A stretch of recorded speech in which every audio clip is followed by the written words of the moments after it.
नमस्कार दोस्तों, मैं हूं गौरी। आप सभी लोगों का युगांतर फॉर सेंट्रल एग्जाम की यूट्यूब चैनल में स्वागत करती हूं।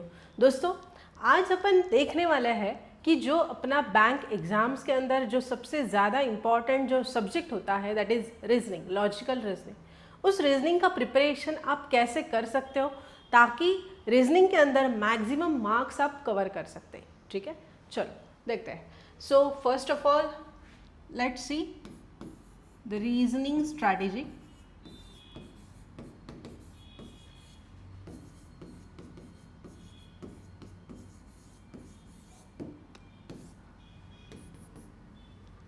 मोस्ट इम्पॉर्टेंट, अगर आपने पहली वीडियो नहीं देखी होगी how to start preparation of bank exams, जिनके अंदर मैंने एक्सप्लेन किया है कि जितने भी मार्क्स होते हैं हर एक एग्ज़ाम के अंदर, लाइक प्रीलिम्स, मेंस, उसमें रीजनिंग का वेटेज क्या होता है, उसके अंदर सिलेबस में कौन से सब टॉपिक्स होते हैं, वो सारी चीज़ें मैंने फर्स्ट वीडियो के अंदर एक्सप्लेन किया है। राइट, अभी अपन देखते हैं कि रीजनिंग का जो भी सिलेबस है वो अपन कंप्लीट कैसे करें, प्लस उसके साथ साथ में उसकी प्रैक्टिस कैसे करें ताकि हम मास्टरी अचीव कर पाए। ठीक है, let's see. First of all अपन देखते हैं कि जो सिलेबस है रीजनिंग का, वो सिलेबस क्या है। राइट, इस सिलेबस के अंदर आपको बेसिकली अगर देखा जाए तो तीन चीज़ें जो होती है, जो मोस्टली जो दो चीज़ें होती है आपकी एग्ज़ाम में, that is your prelims and mains. इन दोनों एग्ज़ाम में रीजनिंग बहुत ज़्यादा इम्पॉर्टेंट रोल प्ले करता है दोस्तों। अभी अगर प्रीलिम्स की बात करें तो प्रीलिम्स के अंदर you will have 35 questions for 20 minutes. Right, but अभी ये जो 35 क्वेश्चंस हो गए, ये 35 क्वेश्चंस किस सेक्शन के हो गए, कौन से टॉपिक से हो गए, वो अपन देखेंगे। राइट, अभी प्रीलिम्स के अंदर बेसिकली जो 8 इंपॉर्टेंट टॉपिक्स होते हैं, कौन से let's see. The first one is your alpha numeric series,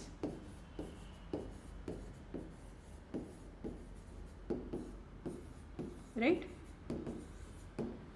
Second thing is blood relation.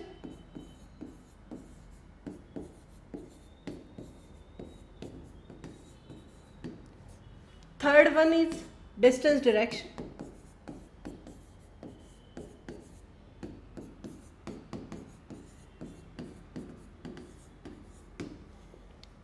Fourth one is coding, decoding.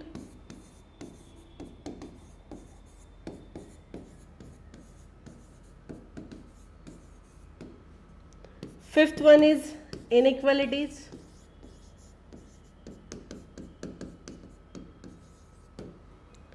Sixth one is syllogism.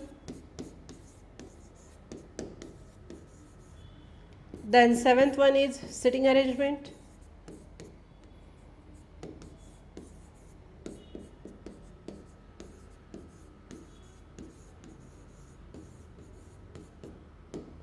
And the eighth one is puzzles.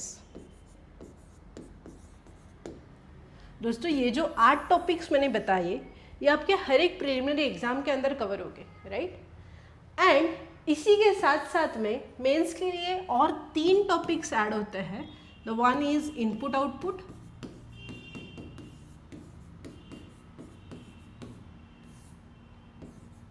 Right, then data sufficiency,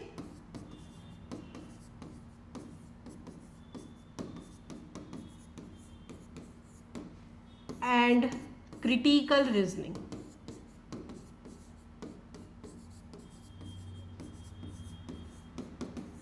ठीक है, अभी ये जो topics है ये सारे के सारे total 11 topics are there in your bank exams. Right, अभी इन 11 टॉपिक का प्रिपरेशन अपन कैसे करेंगे। सबसे पहले अगर सपोज अपन कंसिडर करते हैं blood relation. Right, first of all आपको करना क्या है, ब्लड रिलेशन का जो भी कुछ बेसिक्स है, कंसेप्ट होती है, हर एक टॉपिक की कुछ बेसिक कंसेप्ट है, वो कंसेप्ट आपको देखनी है। वो कैसे देखेंगे दोस्तों, टेंशन मत लेना, अभी इसी यूट्यूब चैनल पे हम लोग आगे हर एक टॉपिक को इन डिटेल के अंदर भी एक्सप्लेन करने वाले हैं। तो उसमें आपको हर एक टॉपिक का बेसिक इंट्रोडक्शन से लेके उसके मेंस लेवल के सवाल कैसे सॉल्व करने, ये सारी चीज़ें इसी चैनल पे होगी, राइट। एंड अगर आपको और कुछ क्वेश्चंस आते हैं और कुछ अगर आपको डाउट्स आते हैं तो वो भी आपके क्लियर हो जाएंगे, ठीक है। अगर सपोज आपने किसी भी टॉपिक को स्टार्ट किया, let us consider blood relation, तो आप क्या करोगे, फर्स्ट ऑफ ऑल आप उसकी कंसेप्ट देखोगे, right. First of all concept क्या है वो आप एक बार देखोगे, ठीक है। कंसेप्ट होने के बाद आप उसकी वन सिटिंग के अंदर मिनिमम 200 क्वेश्चंस आप सॉल्व करोगे पर डे, वन टॉपिक। अगर आप इस एवरेज से भी लेते हो तो भी आपके ऑलमोस्ट ये 8 टॉपिक कंप्लीट करने के लिए 8 दिन सफिशिएंट होगी, ठीक है। सपोज कंसिडर करते हैं सिटिंग अरेंजमेंट एंड पजल, उसको टाइम लगता है, बट बाकी जो 6 टॉपिक है वो आप एक हफ्ते के अंदर कंप्लीट बिल्कुल कर सकते हो। आपने कंसेप्ट देख ली, वन सिटिंग के अंदर 200 क्वेश्चंस आपने उसी दिन लगा लिए, ठीक है। क्या हो गया, आपकी इस टॉपिक का जो क्लैरिटी है वो क्लैरिटी 100% आ गई,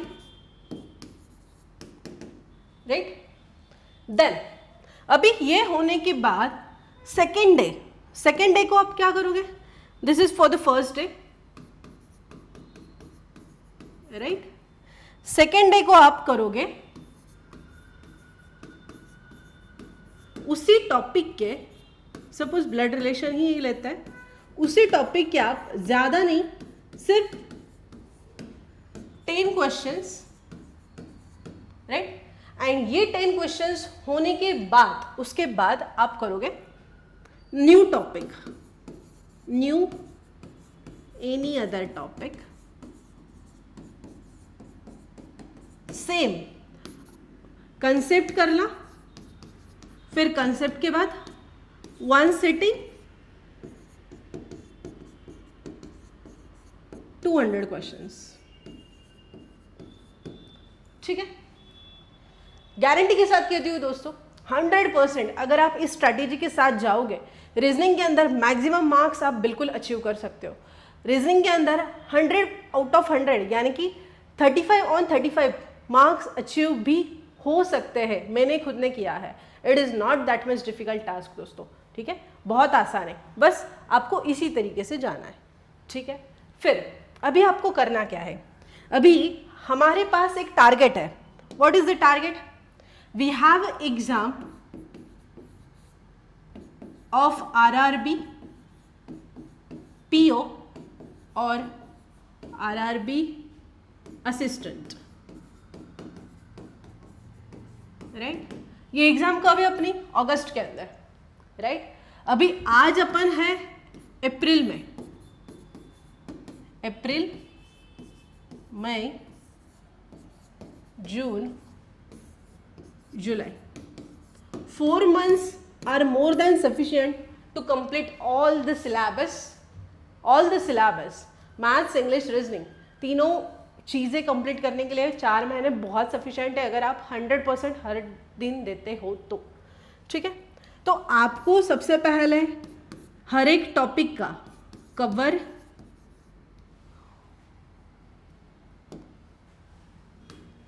जस्ट अ मिनट, सबसे पहले आपको एक काम करना है, cover each and every topic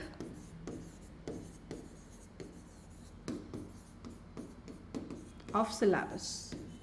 syllabus के अंदर जितने भी टॉपिक है, हर एक टॉपिक का हर एक पार्ट आपको कंप्लीट करना है, फर्स्ट थिंग। सेकेंड थिंग, आपको 1 महीने के बाद यानी कि 15 मई से अल्टरनेट डे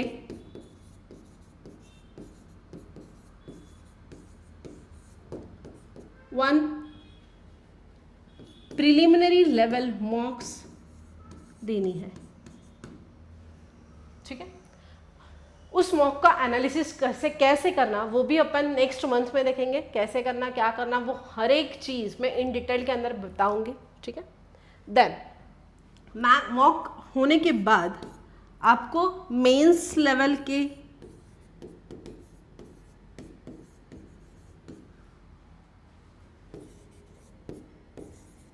क्वेश्चंस की प्रैक्टिस ये भी सीखनी है।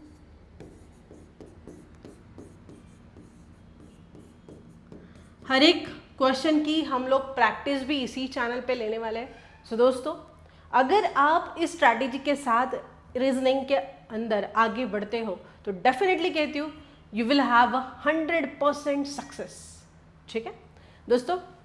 अभी ये वीडियो आपको कैसे लगा वो बिल्कुल आप कमेंट सेक्शन के अंदर बताना। एंड मोस्ट इम्पॉर्टेंट, जो स्ट्रैटेजी मैंने बताई है इस स्ट्रैटेजी को मैंने खुद ने इम्प्लीमेंट किया है। उसी को इम्प्लीमेंट करने के बाद मैंने कई सारी प्रीलिम्स निकाला है, मैंने कई सारे मेंस भी निकाले हैं, राइट। फिर फाइनल सिलेक्शन भी मैंने लिया है इसी स्ट्रैटेजी को इम्प्लीमेंट करने के बाद। दोस्तों डेफिनेटली कहती हूँ आप भी अगर इसी स्ट्रैटेजी को फॉलो करोगे डेफिनेटली आप भी बहुत अच्छे से आपकी एग्ज़ाम क्लियर करके आपका जो ड्रीम जॉब है वो अचीव कर सकते हो। दोस्तों ऐसे ही कई सारी वीडियोस देखने के लिए आप इस चैनल को सब्सक्राइब कीजिए, उसके बाजू में जो बेल आइकॉन दिया है उसके ऊपर क्लिक कीजिए ताकि आने वाले हर एक वीडियो की नोटिफिकेशन आपको मिल पाए। एंड दोस्तों अपने सारे के सारे दोस्तों के साथ इस वीडियो की लिंक शेयर कीजिए, देन इस वीडियो को लाइक कीजिए एंड कमेंट सेक्शन के अंदर आपको वीडियो कैसी लगी वो बिल्कुल बताइए। Thank you so much, thanks for watching.